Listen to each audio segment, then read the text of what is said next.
KHTS 98.1 FM and AM 1220. Oh, it is a Man Crush Monday, and that, I'm telling you, he qualifies 10 times over. Dr. Megan LeCornu, do you concur? I concur. Yes. Okay. Hey, Dr. Megan LeCornu is here from Embrace Your Smile, embraceyoursmile.com. How you doing? I'm doing great. How are you? I'm, you know what? You heard about my shoulder pain, right? I did. You feeling bad, right? I'm feeling bad for you. No one in the office seems to care, doctor. I know everyone seems to be, because Yeah. it's Monday. Yeah. Right? Okay. I feel for you. Dr. Megan LeCornu, you are partners with Dr. Stephen Gilbertson and Dr. Peter Weber. Yes.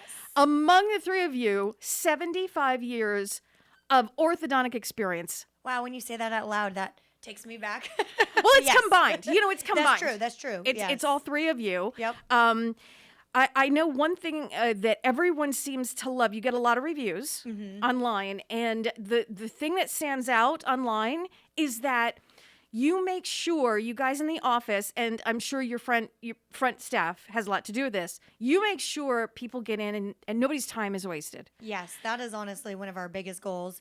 I personally hate when I go to a doctor's appointment and I'm waiting 45 minutes to be seen. Right? Oh, my goodness. And so I think one of the biggest things is to be able to value and appreciate people's time, especially if you're a parent here in Santa Clarita. I mean, honestly, what's really amazing about our community is there's so many activities for the kids to be involved with. But that being said, that means there's a lot of activities that the kids are involved with. Right. And you can't be late, or you have to schedule in between two different activities. Exactly. Parents are running all over town to try to get their kids to the appointments, and then to practice, and then to some school event, and then to math tutoring. And so there's a lot going on for parents nowadays. That is, but you guys are juggling it. You We guys are making it happen, because I'm seeing the reviews, and everybody really, it sounds like a simple thing, Yeah. but it means so much. Yeah. When you're not waiting around, and because then you get anxious. Yep. And honestly, I know when I was a kid and I had braces, I was anxious, Yep. Going to the dentist, going to the orthodontist, and to add on to, we're going to be late, we got to go. So let's just get that out of the way. You have, the office runs like, a well-oiled machine. Yeah, it's interesting you bring that up, because in addition to, trying to run on time, there's so many different ways to go through orthodontic treatment nowadays. And one of the interesting things is you can utilize certain treatment modalities that actually make treatment more efficient. And what we mean by that is maybe instead of going to the orthodontist every 4 weeks, maybe you can use a different type of a wire, or maybe a different type of material, such as aligners, where you only have to see the patient every 8 to 12 weeks. So now parents don't have to come in as frequently. It's not like they have to come and see us every week or every 4 weeks. I remember that. Yep. Oh, I remember that. It was called, now, back when I was a kid, it was called an adjustment. Is it still called that? It is still called an adjustment. Yep. Let's talk about the other thing. A lot of people, so much has changed. Yes. Honestly, when I was a kid, you got the metal braces, you got the headgear, you got the retainer, you're done, you're out. Yes. Okay. And basically everybody had them for 2 years. That was it. It was like Yep. kind of like one plan for everybody. Yep. It wasn't really tailored all that much to individual patients, right? Yeah. Well, now there's all kinds of stuff. And there's something that has happened probably in the last 10 to 15 years. It's become obvious to me, having children myself, right? Mm-hmm. That there is a two-phase dealy bob. I don't know what that's Yeah. caused. You have two different phases where you have braces, you don't have braces, you have them again. Yep. And you start very young. Yeah. Can you explain that? So because when I first heard it, my mind was blown, and I'm like, what's happening right now? Yeah. Can you explain that whole procedure?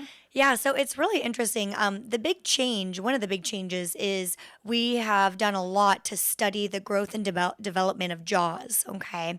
And that's really important because... Jaws in the mouth, Yep. not the shark. Yes, not the shark. Got it.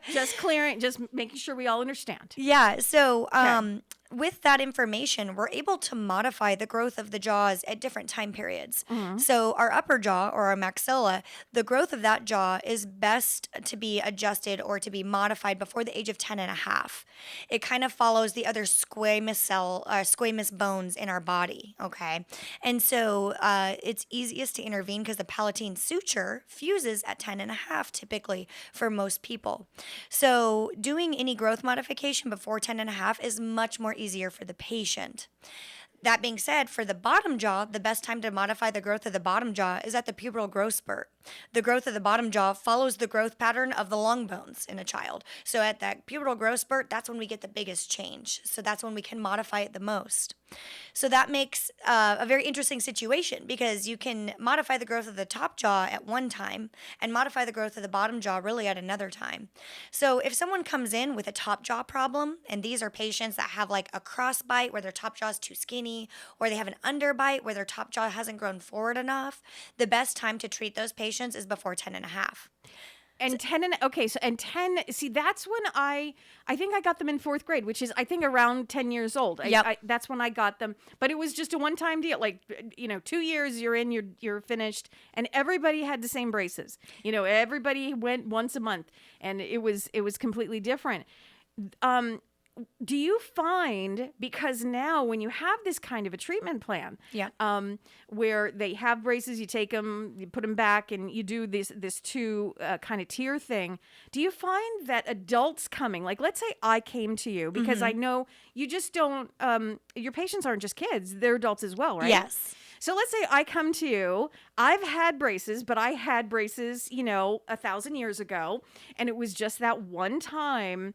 Do you find that things don't line up quite the way they should because we didn't have that 2 treatment plan? No, that's not necessarily true. What is interesting is so one of the big examples that two-phase treatment has also impacted is back in later generations, even the generation I was treated in and earlier, 60% of patients had extraction of permanent teeth.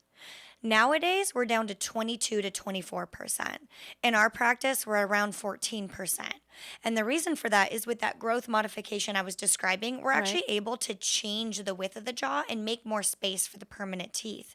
So that makes it very interesting because a lot of adults are missing premolars. Yes. And that was a very, very common way of treating a case. Major common.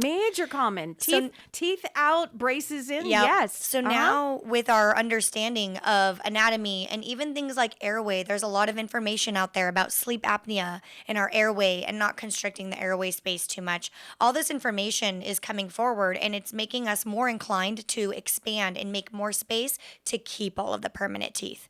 So that's why the American Association of Orthodontics recommends that a child be seen by an orthodontist actually around the age of 7 for the first visit.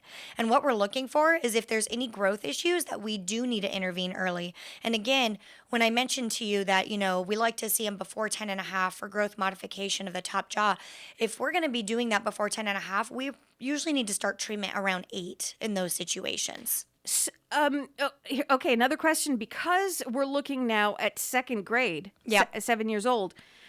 Is there something the parents should be looking for? I mean, there's obvious, if someone has an overbite or they have buck teeth.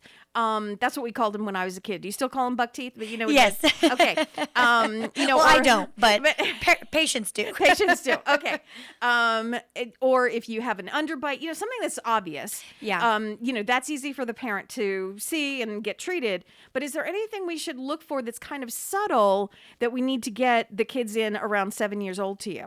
Yeah, I think one big thing is we have to think of our top jaw almost as like a Tupperware lid fitting over a bowl. If you look in your child's mouth and you see that some of the teeth are not on the outside of the bottom teeth, like the lid is not fitting over the bowl properly, that is something that we definitely want to see them early. Another thing is if they're not losing their teeth properly and it seems like they're holding on teeth longer than they should be, it could be that a permanent tooth is growing the wrong direction. Oh. And so that is something that we typically want to intervene in as well. And it could even be as simple as giving them a referral to have a baby tooth extracted early. But if we catch it early, it can avoid all kinds of other complications down the road. If we don't see anything as a parent, everything looks okay, but we want to just be cautious, can you still do a consult? Yes, And say, I don't see anything, but you know what? You're the expert. Can you just take a look?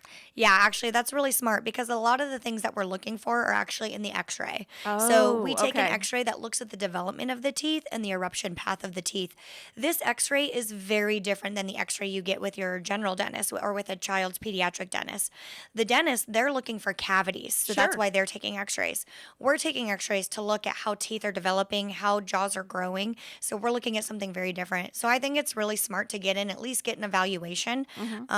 At our office, all evaluations are totally complimentary. So, you don't have to worry Oh, that's about. fantastic. Yeah, Well, which- then we should all do it. Like, Yeah. 7 years old, make an appointment. Yeah, and just get the evaluation and then you have the information and you know. Absolutely. Fantastic. We're talking right now to Dr. Megan LeCornu, who is partners with Dr. Stephen Gilbertson and Dr. Peter Weber at Embrace Your Smile. 2 locations now. Yes. There's one on Lyons off Wayman. Yep. Right up the street. Okay. And then Smythe Drive, it's between Copper Hill and Dickinson. Yep, right next to Valencia High School. There you go. And what's the best number would be 259-2388? Yep, 661-259-2388. And if you can't write that down, you're in the car right now, not a problem. Just go to embraceyoursmile.com. That's the easiest. Embraceyoursmile.com. Dr. Megan LeCornu, thank you for being with us today. I've learned Thank so you. much.